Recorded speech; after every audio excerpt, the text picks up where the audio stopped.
So Rita, first of all, just to kind of get us started, can you tell me a bit about your kind of own history working in ceramics? How did you get started and where did you work?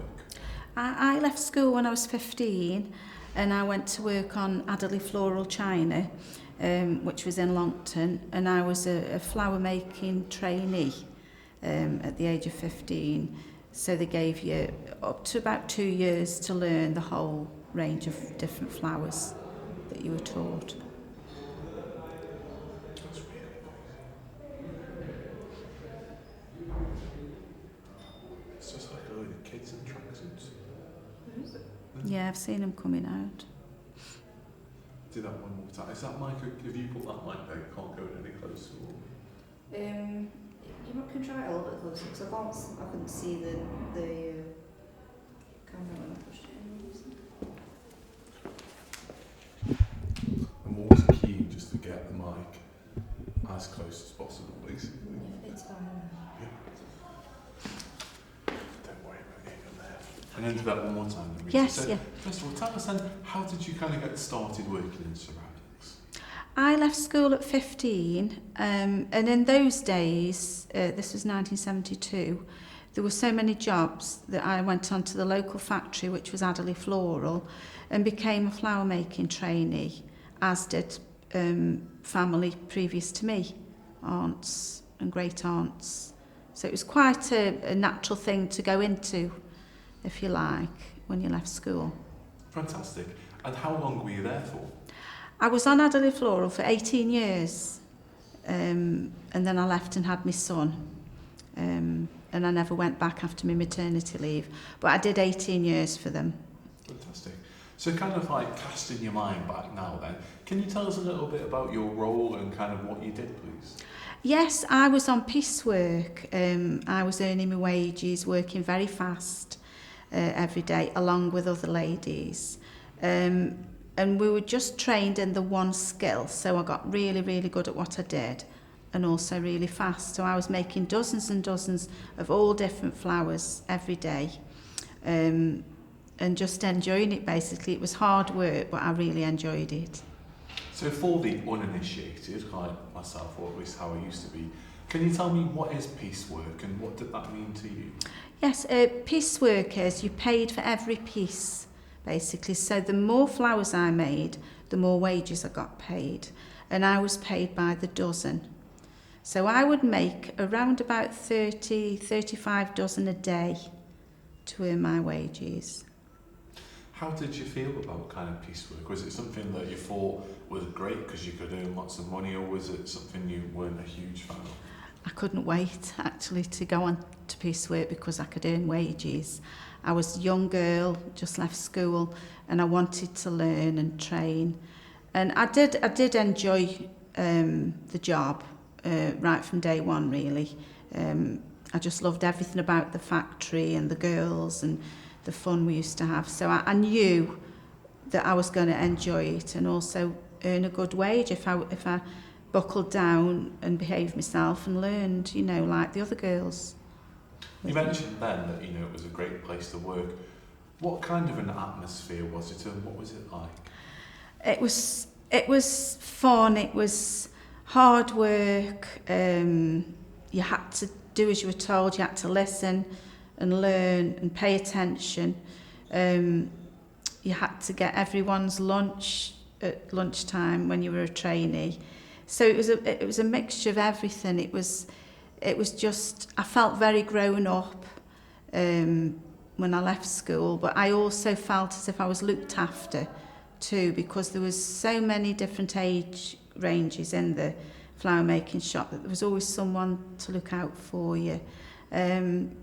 I just felt like I belonged there as soon as I started, and I wanted to stay there, and you never really thought that you were just going to go for a job and be there a few weeks or months. It was a job for life, really. And it sounds like almost, literally in your case, like a family atmosphere. Was it like that? Was the different generations, and did you feel it was almost like a family and you felt part of it? Yes, very much, yes. The ladies, like I said, some of them would tell you off if you were just messing about a bit too much, but you felt like that you were all together as a family, looking out for each other, very much so in the pottery industry. You mentioned ladies here a lot. How important were women in the factory you worked? What kind of a role did they play in, and how important were women to the pot bank? Well, it was really a women's industry by then when I started. So the women played a big role in producing the ware from start to finish. The men would fire them in the kilns, they would have those kind of jobs, but the ladies were doing the skilled jobs on Adderley Floral where I worked. There were one or two men, mould makers, casters, but the majority were ladies doing all the different processes. Fantastic. And what was the relationship like between women and men? Did you ever feel as though you were treated differently, for example, for being a woman? No, not really. It was more fun than anything else. Nobody ever really had any problems. There was a lot of banter and a lot of fun with the men, as maybe you can imagine on a factory with so many ladies. And we used to have some, quite a bit of fun with the men, but it was all just good, innocent, just fun, and just a laugh a minute. It really was. And what about kind of like a social life away from the factory? Did you used to having engagements with things going on outside the factory? Were there, what sort of a life was there away from the factory? Did you used to socialise? Yes, we all used to go out. We used to go out on a Thursday night because it was payday on a Thursday, so we'd all go out on Thursday night. And the factory where I worked on, we used to go up to the Adulty in Burslem, and we'd get a minibus over and we'd all go there, and we'd be, as you can imagine, quite late coming in. So we used to get some flowers done on the Thursday, ready to start on the Friday morning, because we were all a bit hungover by the Friday morning. But yes, we used to go out and we used to go for meals, and in fact, they used to have like a Christmas do and everything, each factory. So you would all socialise different events. It was very much that kind of atmosphere in those days. And that's why people used to meet in the pub as well, because we all worked together and we all worked in the same town. So that was how it was. Fantastic. And the process itself, being able to create these kind of fantastic pieces and what you did you see yourself do you feel it was a creative role and that it was creative process? Not really, it was just a job. I knew I was doing something really nice with clay, and I knew I was good at it, and I knew I was trained by one of the best ladies who ever made flowers. She was named Mrs. Hancock.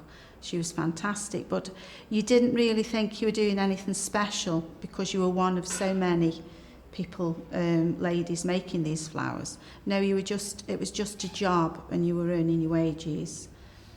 Even though you loved it, you know what you were doing.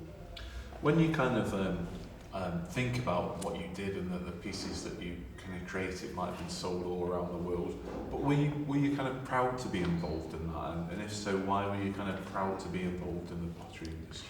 Yes, I was always very proud, because I'd always got that sense of Stoke-on-Trent is so special regarding the skills and the talents of the local people, who we didn't realise how talented and artistic we were, but we all really were.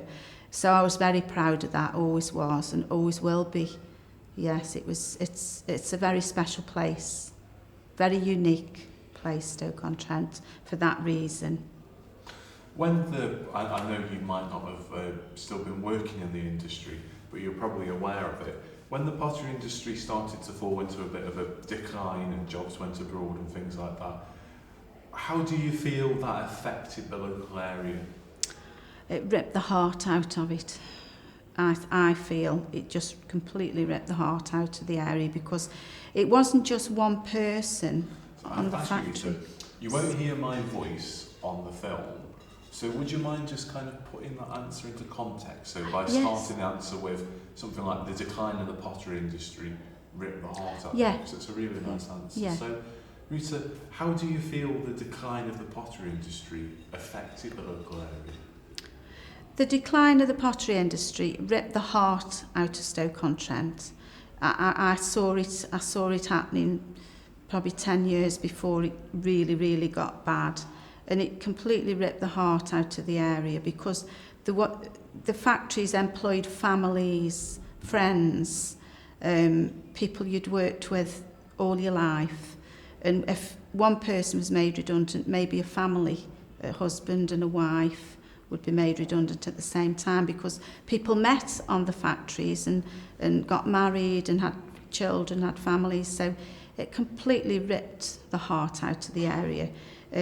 Simple as that. Did you see kind of, I mean, we spoke a lot about women and like yourself, you had a well-paid, skilled job, and then suddenly those jobs weren't there anymore. How do you think it affected the women who were involved, that suddenly they didn't have these roles to be part of anymore? I think when these ladies lost the jobs, they felt that like you weren't needed anymore. You were so proud of what you did that all of a sudden it was ripped away from you, and you just weren't needed anymore, because we played a very important role in producing for the area all this beautiful pottery, and we were all proud of what we did, and we did it well, and it was just like you felt a bit lost. You know, what were you going to do now? It was a strange feeling, and I think everyone who I've ever spoke to about that feels the same way as I do, basically. Fantastic. And over the course of your working in the industry, we've done well to get this far actually. And what he's doing now, he doesn't take that long. Yeah. Just give us a sec. It's a good answer, so thank you. Is that I okay? don't have too many more, so you'll feel free to be able to be released. Do you reckon? Should we go for it? During your time spent working in the pottery industry, what kind of changes did you see? I'm thinking any changes to technology, the roles people had, health and safety, that kind of thing. How did the industry change? I think the industry changed for me whilst I was at Adderley Floral. I think the biggest change for me whilst I was there were the management, because when I started, the management were people who'd actually worked their way up from shop floor, and they knew every single process going on the factory, and they were absolutely expert in what they knew, and the factory was run that way because everyone knew what they were doing. I just think management changed because people were coming in who hadn't got a clue basically about how to run a pottery factory. And I think that was one of the reasons too. I'm not saying it was the main reason, but it was one of the reasons we had a decline in it. So regarding that was a big change. You could see that side of it changing. As regards technology in my job is still done by hand, completely done by hand. So there was no way my job was ever going to be mechanised in any way. So regarding that, I didn't really see any change in my job. But obviously in other jobs in the pottery industry, technology has taken over. But I'm proud to say that my job is still completely done by hand. So for instance, if anyone wanted to have flowers made, that would be the only way it could be done by a bone china flower maker. Fantastic. And do you feel then, I mean, going forward, I mean, you've obviously still had a keen interest in the pottery industry. What do you think the future holds for the pottery industry? How do you kind of see the future? I think the future of the pottery industry depends a lot on how people who can actually make something happen could do it by training young people we've got a skill shortage, and if ever, for instance, my skill came back, there's no one to do it. I'm getting older, and I'm probably one of the younger ones, but I'm getting older. So I think we need to train young people. And I think if we could just think outside the box a little bit and think about training up youngsters, because people say to me, oh, young people wouldn't want to do that now. But I disagree, they would. I think they would want to learn a skill. That's a really nice answer. Is that okay? Won't be able to use that last bit where you said people say to me and that you disagree with them, so we'll just wait for him to start banging.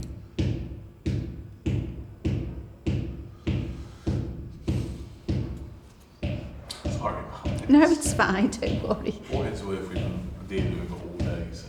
Yeah. So you mentioned you were just that last bit then, you said, so people say to you that you don't. Yeah, people say to me, oh, young people wouldn't want to learn that anymore, it's old-fashioned, they wouldn't want to work like that.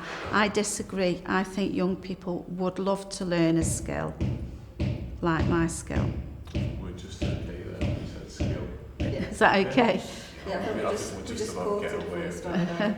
I mean, it's quite interesting you say that then. I mean, do you think, I mean, obviously kind of the large scale pottery factories perhaps it's a different thing now, but do you think that there's a future for kind of like more artisan and designer led stuff and kind of, you know, sort of like the smaller boutique sort of pottery factories and so forth? Yes, I think that the bespoke where now people want things that are bespoke made, and I think my skill is ideal for that because it's such an old traditional skill, but these skills tend to be coming back, and people are wanting to know now who makes it and where does it come from. So I think we've got a really good opportunity to do something with it to make Stoke-on-Trent.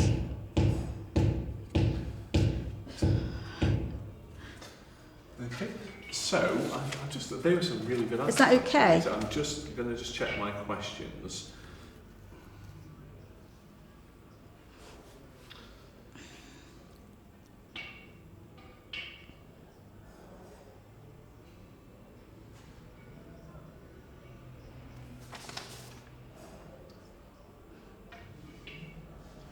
Do you think, looking back, I mean, you might have been working in the wrong kind of part of the industry, but do you think that there were, or they've proven to be sort of like health risks associated with working in the pottery industry? I mean, do you think that was, what was the work like? Was it hard work, and were there sort of health risks because of that? It was hard work because you were on piecework and you had to work fast, and regarding the health and safety, I think we worked very, very close to each other. I don't think now I think we would have to have more room now because really we were nearly shoulder to shoulder. They try and fit as many women on the benches as they could. There were 84 flower makers on Adderley Floral. So I think nowadays they would have to halve that in the flower making shop, I would imagine. So regarding health and safety that way. We also used to eat our lunch sitting at the bench because we didn't have a canteen then. So that wouldn't be allowed now. So we'd just sit and eat our sandwiches. When you had 84 people working together in such a kind of a close environment, what was that like? And sort of, you know, give us an idea of what the environment was like, and if you could tell us. The environment was a nice environment. It was a warm, friendly, welcoming environment. I felt that as soon as I walked on the factory when I was 15. That feeling of you belonged. That's the only way I can explain it. You belonged straight away and you felt at home. So some days we used to have that so much fun I didn't want to go home. We'd laugh that much. And that sounds silly, but that's how it really was.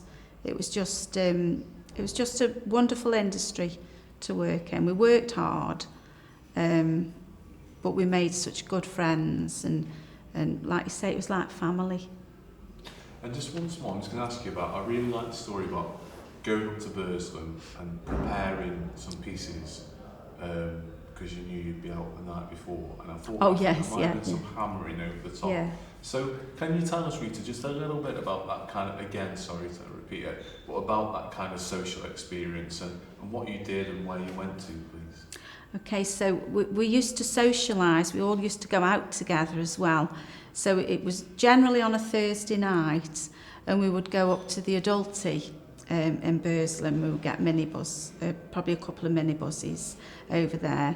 But because obviously we knew we were going to be late, because we wouldn't get in till about 2-3 o'clock in the morning on the Friday morning, we got to be at work for 8 o'clock. So we used to do some work on the Thursday, just a little bit extra. So started on Friday when we got there, because we were all feeling a little bit hungover. But it was fun. It was just it was a fun time. You worked hard, but you also played hard. You went out, enjoyed yourself, and it was just nice to be young and working and earning some money, being able to go out and do these things. Fantastic. And when you look back then on your career in the pottery industry and what you did and what you achieved, what's your kind of like overall feelings about your achievements in your career? I feel now, I feel that I'm so pleased that I was around then to be able to go and get a job at 15, to be able to work in the industry and have such good times and such memories of how we worked together. And I don't think I would have missed it for the world, and I just feel privileged that I was there at that time to work with such fabulous people and such a great industry. Fantastic. That was excellent. Is that okay? Yeah, and that's everything from me, so let me just have a quick check. I don't think there's anything else I want to ask. No, perfect, happy with that.